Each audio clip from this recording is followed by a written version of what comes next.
Good morning and welcome to this session.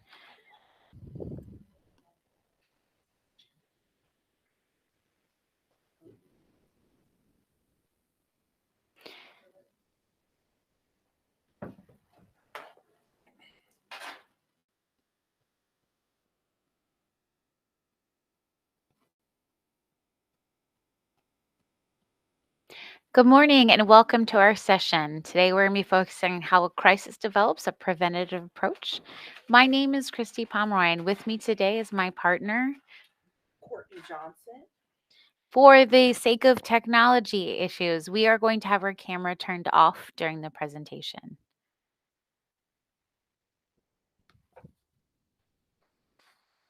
If you need help with any translation, please follow the prompts on this slide.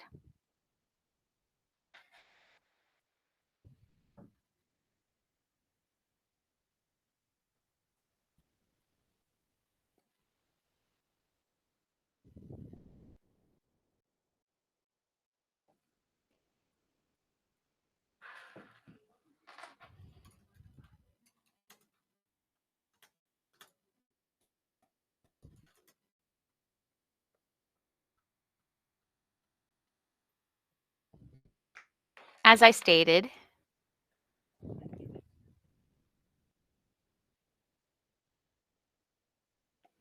our names are Courtney and Christy. We are part of the Behavior Instructional Support Team that services students with significant disabilities. And you can see our pictures of Courtney with her son and me with my daughters. Again, so welcome and thank you for joining us.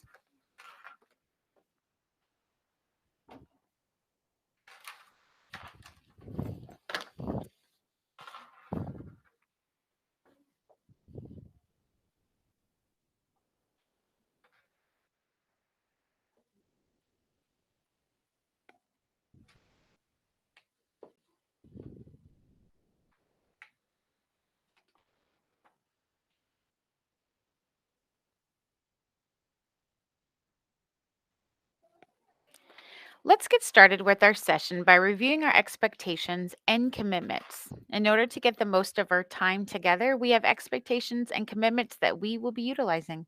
Let's take a moment to briefly review this information on the slide. The expectations for expectations, we expect you to be present throughout this discussion, participate in the discussion via the chat box, be mindful of sharing confidential and sensitive information during the session. For commitments, we ask that you choose your attitude. Make the choice to approach the learning with a positive attitude. Play, have fun, enjoy the opportunity to reflect and share. Be open to learning something new. We are making these commitments to you, and we ask that you make these commitments to each of us. When our expectations and commitments join together, we create an optimal virtual learning environment.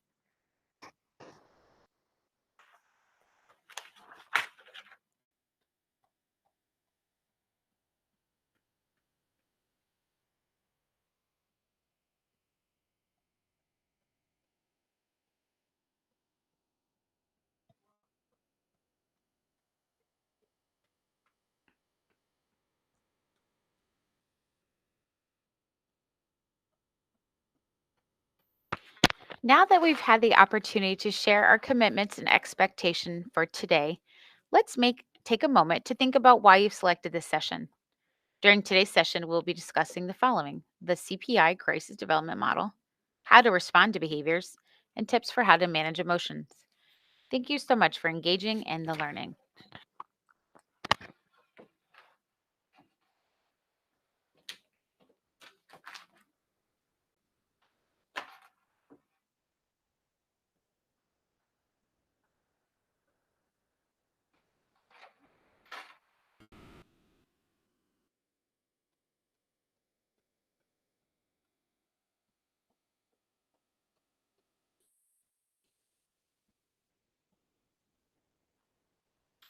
Before we review the CPI crisis development model, we would like to hear from you. Please take a moment to reflect on this question and respond in the chat. When you hear the word crisis, what comes to your mind?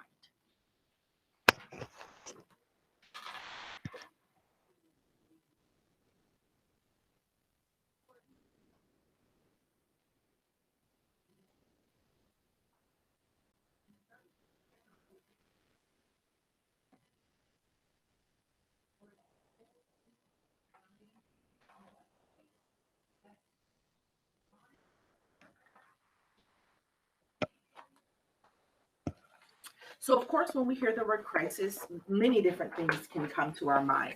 Oh, perfect. Crisis is an unexpected reaction that places a child and others in harm's way.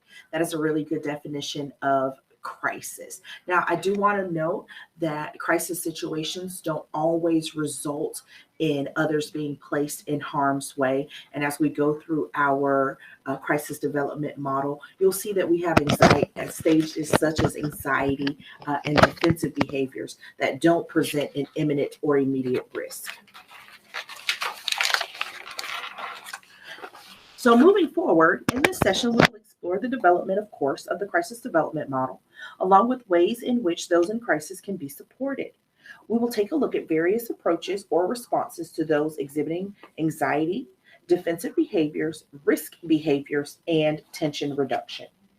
The quote on this slide comes directly from our Crisis Prevention Institute. If we view crisis through the lens of opportunity, we allow ourselves to become better advocates for the best possible care, welfare, safety, and security of all in our care.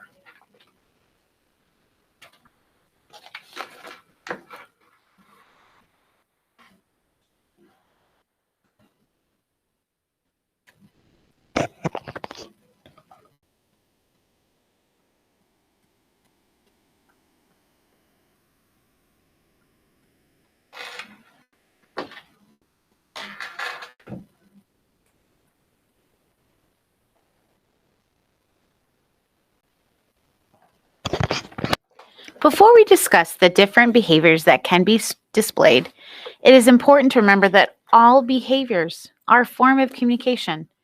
If your child struggles with communicating through words, they can still be communicating with you. Tantrums, screaming, withdrawing from interactions, and noncompliance are all forms of communication. As you learn more about how behaviors progress, we hope that you begin to see your child's behaviors as some form of communication to you.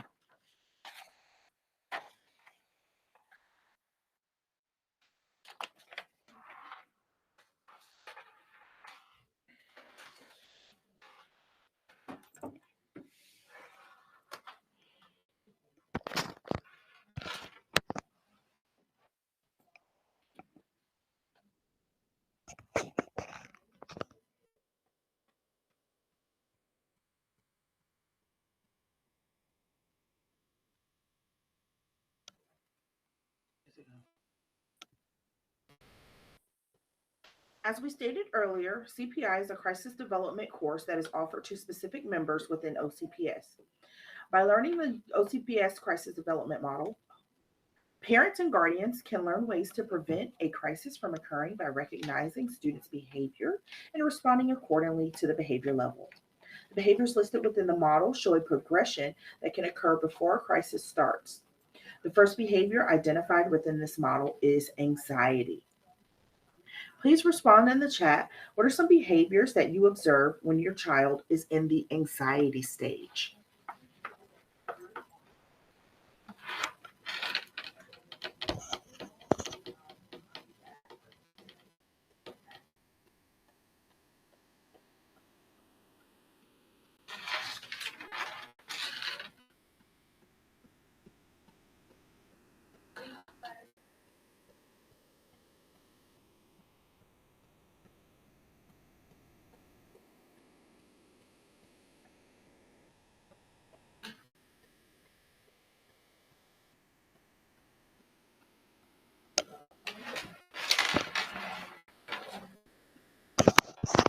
Okay, so within the anxiety stage, we can see behaviors such as hands and things like that. So, in order to help you identify if your child is in the anxiety stage, the caregiver or yourself would have to look for a change in typical behaviors. Oh, yes, fidgeting is an example. Hair pulling, raising the voice, repeating the same questions. Thank you. Those are all wonderful examples of anxiety. Another example would be if your child is very talkative after school, typically, but this day they choose to go straight to their room and not speak to anyone. We will talk more on anxiety and how your child could be displaying anxious behaviors.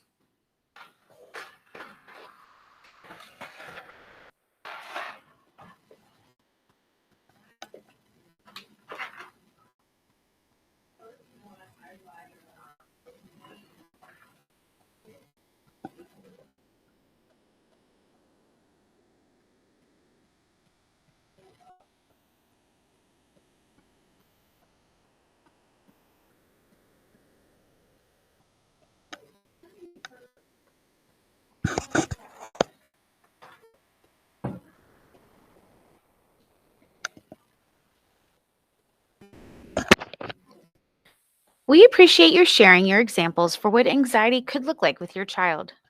Anxiety can be hard to identify with our children sometimes because it is an internal event, but at times there can be observable behaviors. One of the biggest ways to identify possible signs of anxiety can be through reading our child's body language. Body language is the biggest form of communication that can be represented through postures, gestures, facial expressions, and movement used to communicate. Some of examples of anxiety being displayed through body language include the child looking away while frowning, or it could be more related to their posture and movement. One child can display anxiety by increasing the speed of their body movement, like pacing in fast circles around the room, while another child would significantly decrease their normal speed of body movement. It is helpful to identify the various ways your child might use their body movement to communicate the way they're feeling with anxiety, so you can intervene at the early warning signs. It is also beneficial to help teach your child to identify their signs when they are anxious, so they can pay attention to the signs and possibly seek help if they need extra support. If you're comfortable sharing, will you please share in the chat box? How do you display anxiety through your body language? As you're reflecting on this, I will share that when I'm feeling anxious, I will often display it through my body movement, like tapping my foot.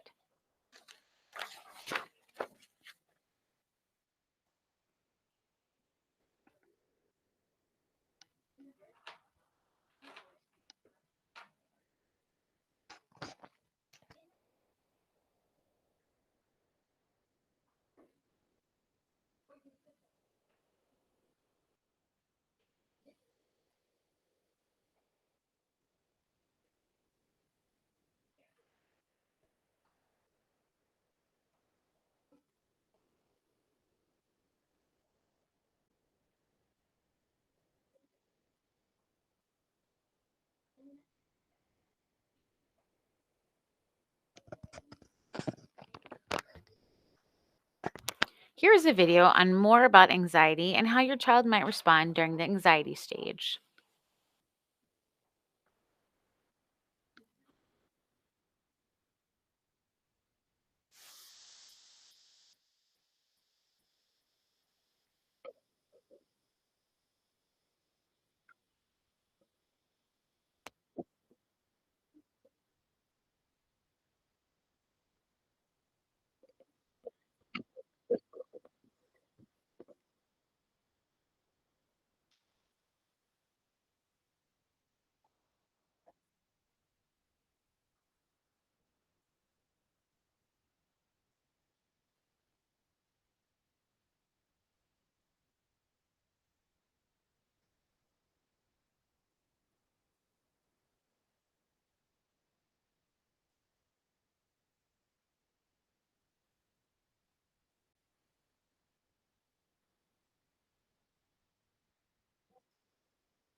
Responsible for your emotions. Duh. The third part of your brain is your frontal lobe. It's responsible for higher functioning thinking. Stuff like reading, writing, communicating, and solving problems. When you're stressed and your brain thinks you're in danger, it triggers the fight, flight, freeze, fawn response by sending extra energy to your survival brain and body so you can be fast and strong or run away and fight danger, and sending extra energy to your emotional brain because emotions help us decide the best way to respond. All that extra energy has to come from somewhere. Your smart brain goes temporarily offline Because if a bear was about to eat you, you wouldn't need to know how to do algebra or speak French. So this means that energy can be redirected to your survival and emotional brain. Temporarily, of course. The good news is once you're safe and calm down, everything in your brain returns to normal. We live in a world that's full of stress. So stuff like homework or fighting with friends can still trigger our fight, flight, freeze or fawn response. Like if you had some stressful homework to do, you might get angry and irritable. That's your fight response. You might feel panicked. That's your flight response. You might procrastinate or avoid it. That's your freeze response. Or you might try to talk your way out of having to do it, either to someone else or in your head. And that is your fawn response. The good news is there are some brain hacks that can help you to calm down. Brain hack number 1. If you can calm down your body, this can help you calm down your brainstem or survival brain. You can do this by doing things with your body. You might use your breath, go for a run, or have a shower. Brain hack number 2. If you can calm down your thoughts, you can calm down your limbic system or emotional brain. You can do this by doing things with your thoughts, like visualizations, meditation, and mindfulness. Brain hack number 3. Turn your frontal lobe, or smart brain, back on. You can do this by doing things your smart brain is good at, like talking to a counsellor, reading a book, or writing your thoughts down. Calming yourself down takes practice. To get really good at managing stress, you have to practice a lot of times in order to grow the brain cells, connect them together, and create a whole new pathway in your brain. But the more you practice, the stronger the pathway gets, until it becomes easier or even automatic.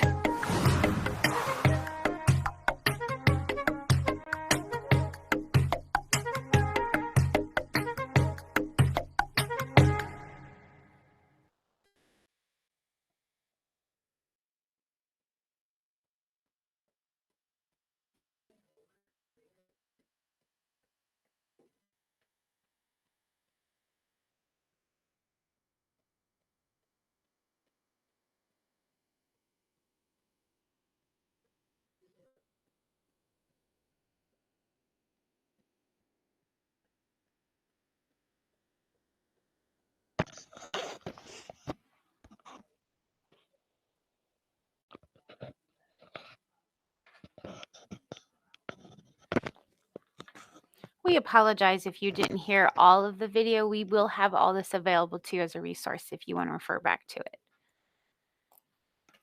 When a child is in the anxiety stage, the recommended approach is to be supportive. Being supportive looks like an empathic and non-judgmental approach. Please share in the chat box examples for how you have been supportive for your child during the anxiety stage.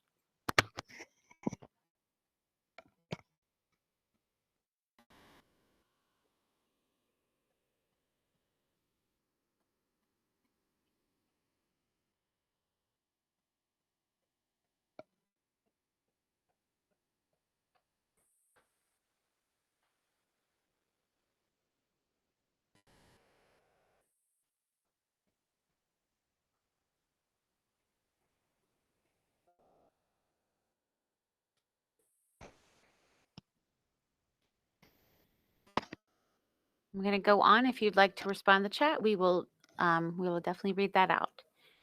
When a child is anxious, they aren't ready to learn a new skill, and we must wait until they're calm to teach them that new skill. As you offer support to your child, you can give recommendations for them to try.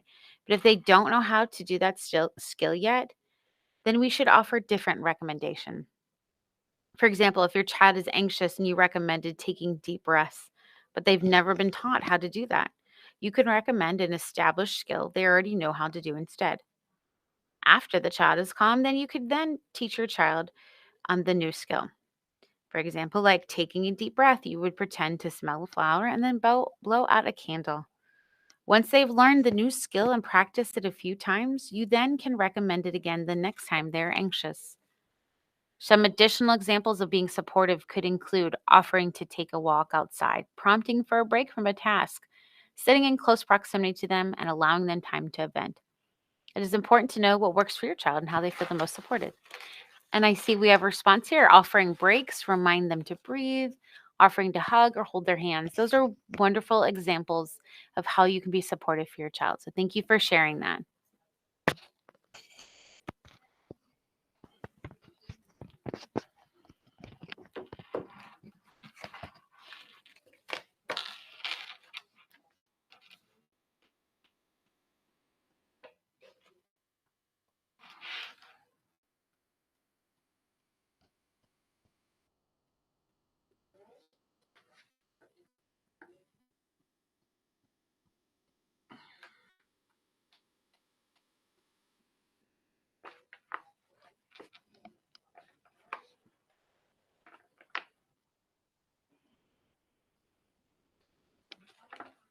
When your child is sharing with you, our job as caregivers is to actively listen to what they are saying to us.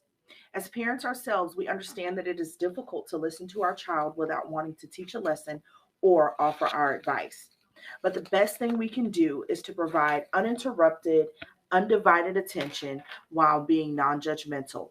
Before offering your advice to your child, ask them just what they need from you. Would you like for me to listen, or would you like for me to offer advice? Sometimes you can ask further questions to help them arrive to the solution.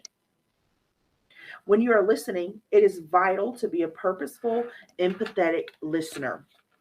An empathetic listener reflects and restates what has been said, asks questions rather than telling the child what they should do, and ask questions. When you restate what your child has said, it allows them to know that they've been heard and helps the caregiver to reflect only on what has been said rather than thinking about how you will respond. As a caregiver, which one do you feel is the most difficult being an empathic listener? Is it being non judgmental without offering advice? Is it giving your undivided attention? Or is it listening to what is really being said? So, what is the most difficult one for you to do?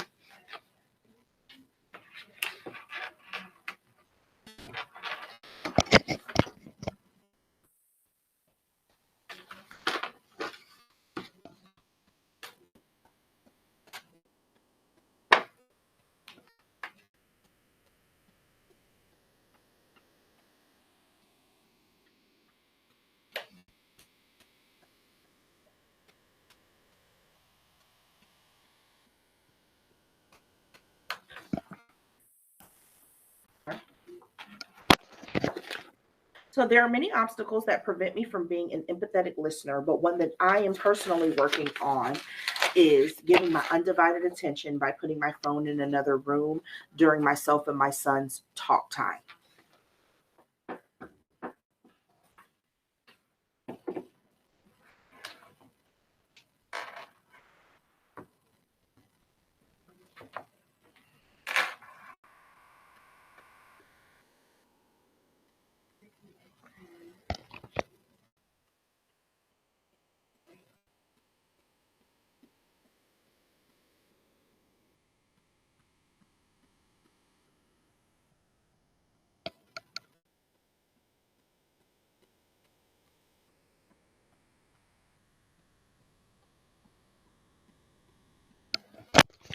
Here is a video with tips for how to be supportive by using empathetic listening. There's more to having down-to-earth conversation than meets the eye. Empathetic listening is one of the best tools to successfully communicate with consistency and honesty in a relationship. Now, what exactly is empathetic listening? Well, the communication experts over at Emerald Works say, empathetic listening is a structured listening and questioning technique that allows you to develop and enhance relationships with a stronger understanding of what is being conveyed both intellectually and emotionally. In a way, it takes active listening to a whole new level. Let's go over a few strategies for empathetic listening. Number 1 is patience. An essential part of being empathetic is listening to the other person all the way through, even if you don't agree with what they're saying. It's important to show acceptance, though not necessarily agreement, by simply nodding or interjecting phrases such as "I understand" or "I see." Show patience and repeat their words and feelings back to them. Encourage the speaker to continue with their message by interjecting summary responses. For example, "So you don't feel appreciated when I'm on my phone while we're together." This should be done in a neutral way so as not to lead the speaker to your way of thinking. Number 2 is avoid defensive language. When practicing empathetic listening, remember to avoid asking direct questions, arguing with what is being said, or disputing facts. The evidence can be considered later. Concentrate on what is being said and how they feel. Number 3 is body language. Be mindful of what is not being said, too. Pay attention to their body language.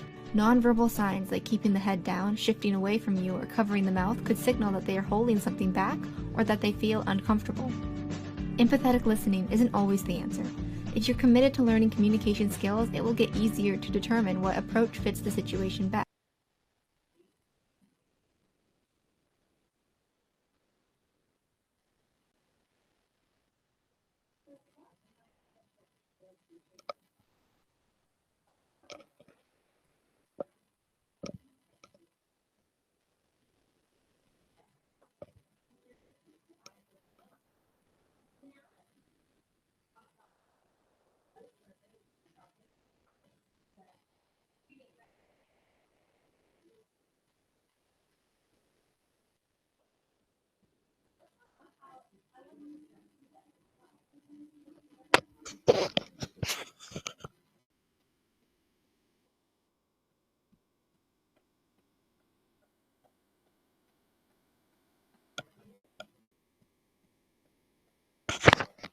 The second stage is in the crisis development model is defensive.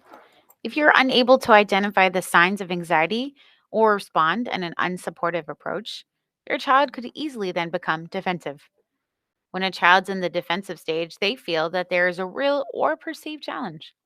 Some triggers that can cause a child to become defensive include being told no, presenting work that is too hard or feels too hard, or a sibling calling him a name.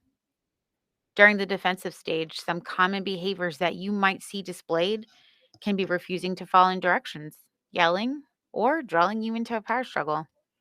Based on CPI's definition of defensive behavior, your child might have a real or perceived challenge. And it's important to remember that a task might not seem like a challenge to us, but to your child, they might feel it's a challenge.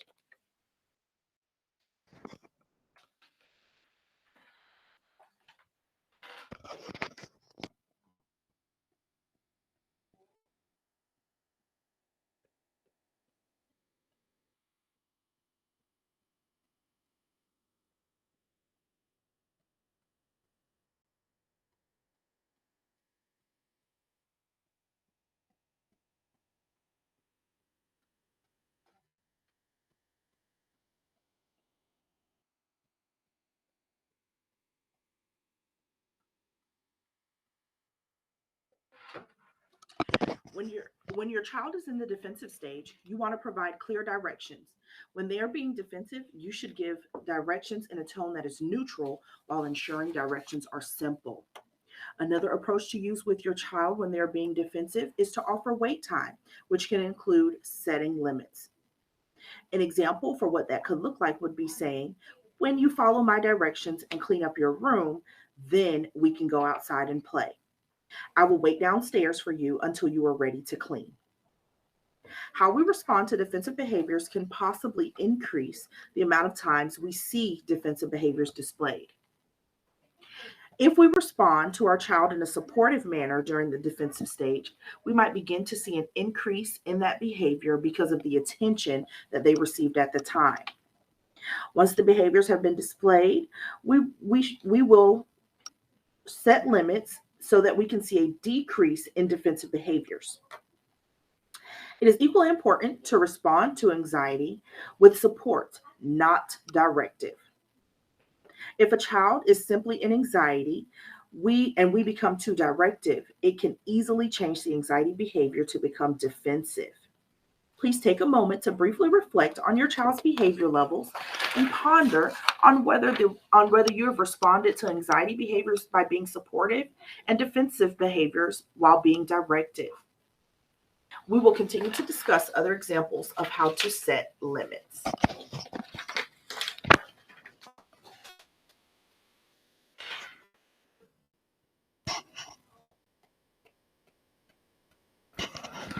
Are you able to hear now? I see there's a note that you cannot hear.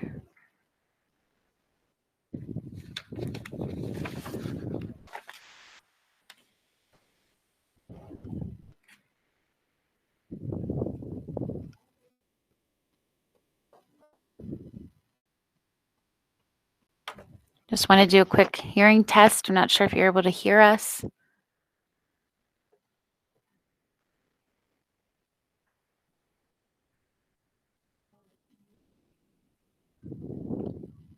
Okay, I'm going to go on. I apologize if you're not able to hear.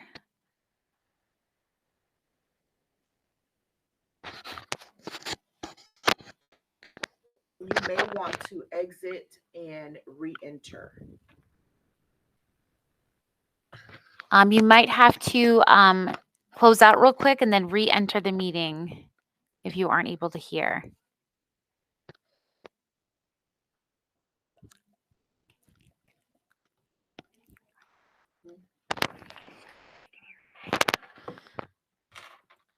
Okay, here are more examples for how to set limits with your child. The first example simply interrupts the response or behavior and redirects the child to the desired behavior. When correcting behaviors, we should always teach and reinforce the behavior we want them to display. In the first example, it is the interrupt and redirect strategy. It is when we are teaching our child to speak quietly. One, you're shouting, please speak quietly. So again, our target goal is for him to speak quietly. When, then, and if then patterns are strategies that state the expectation while letting them know how they can receive their desired outcome. A common strategy to build compliance with your child is to find out what motivates them and offer that reinforcer after they comply with your request. So again, the when and then pattern explain when they do the desired behavior, then they will get the outcome they would like. It's important to note that you should discuss what they can earn before the behavior occurs and not while the behavior is occurring. A common non-example of this is when your child sees candy in the store and you tell them no, and they begin to cry. And out of fear of embarrassment, you may say something like, okay, fine, if you stop crying, then you can have it. This scenario teaches your child that they just need to cry and they can access the desired item. The if and then would look more like this. 1, we're about to go in the store. If you go through the store and you don't cry, then I will buy you candy at the register. The fail-safe choice allows for your child to have time to process the event while also giving them wait time. This is a powerful tool to use with your child if they don't feel ready to open up. But be sure to circle back around at a later time. Please share in the chat box which example of limit setting you use most often or would like to begin implementing.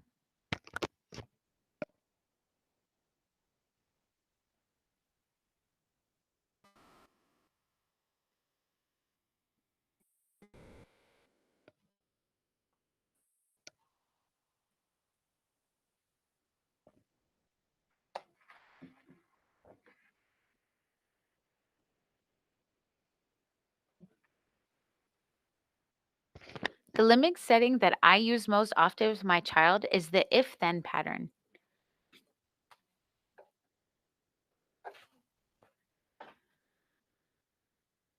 I see an example. Mary, we are about to go. Sorry, we need to make the screen a little bit bigger. Mary, we're about to go out and come back up. I'm saying, let's see. I'm glad you can hear us, Mary. Great. Okay.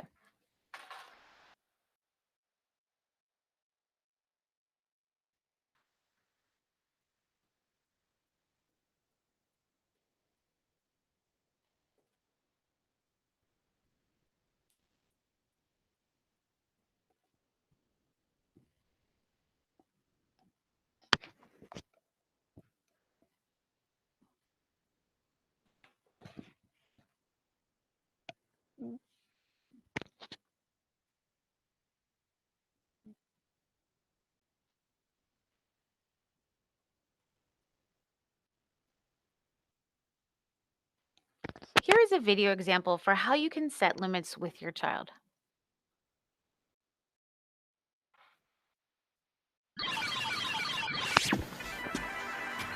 Buddy, chores first.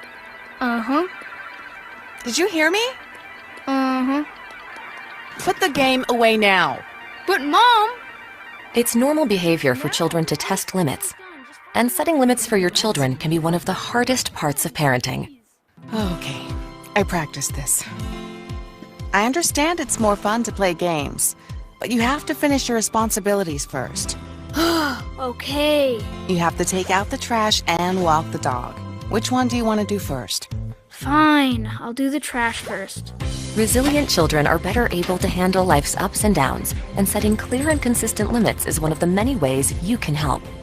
After you're done, let's break in the soccer ball you just got for your birthday. Yes, I've got some moves to show you. Bring it on, little man. For more expert advice on raising resilient children, visit strongforlife.com.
The third stage in the crisis development model is when a child is in risk behavior.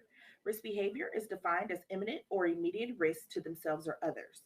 It is helpful to know what risk behavior looks like for your child because it can present in differently among different situations and children.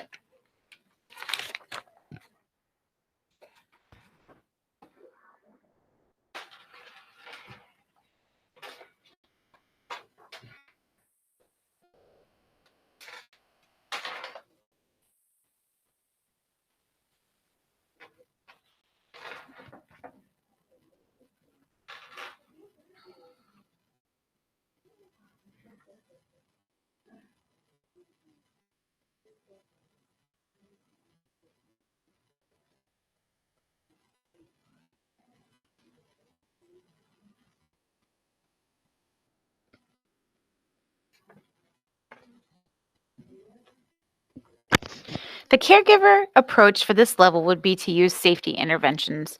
We will focus on the non restrictive interventions that go along with keeping your child, bystanders, and yourself safe. Some very common non restrictive interventions would be to remove items from your child's surrounding that could be used to harm. If your child is frustrated and begins throwing books at their sibling, you can begin to remove the other books from the room. In that scenario, you could also remove the sibling from the environment.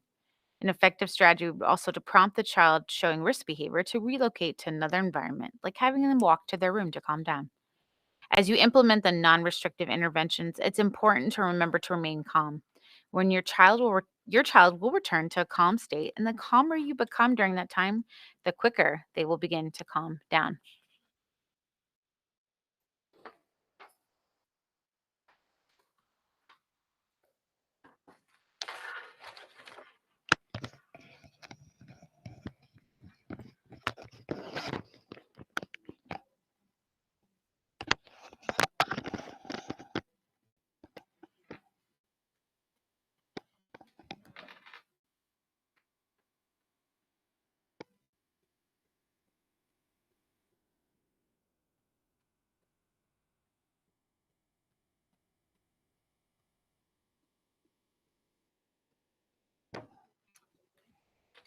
So the last levels of our crisis development model are going to be tension reduction, and we should go into therapeutic rapport.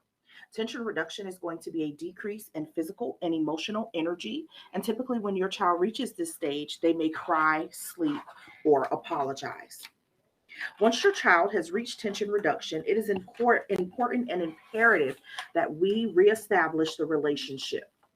Some ways that you can build therapeutic rapport would be like offering water, asking your child if they need a hug, or if they need to lay down for a brief moment. After the relationship has been reestablished, this is your chance to talk to your child about what happened and come up with a plan to prevent the crisis from occurring again. Through all the stages in the crisis development model, this level is the most crucial for your relationship with your child. They may be feeling guilty and you may feel frustrated, where both of you all need some space. But please always come back to repair the relationship.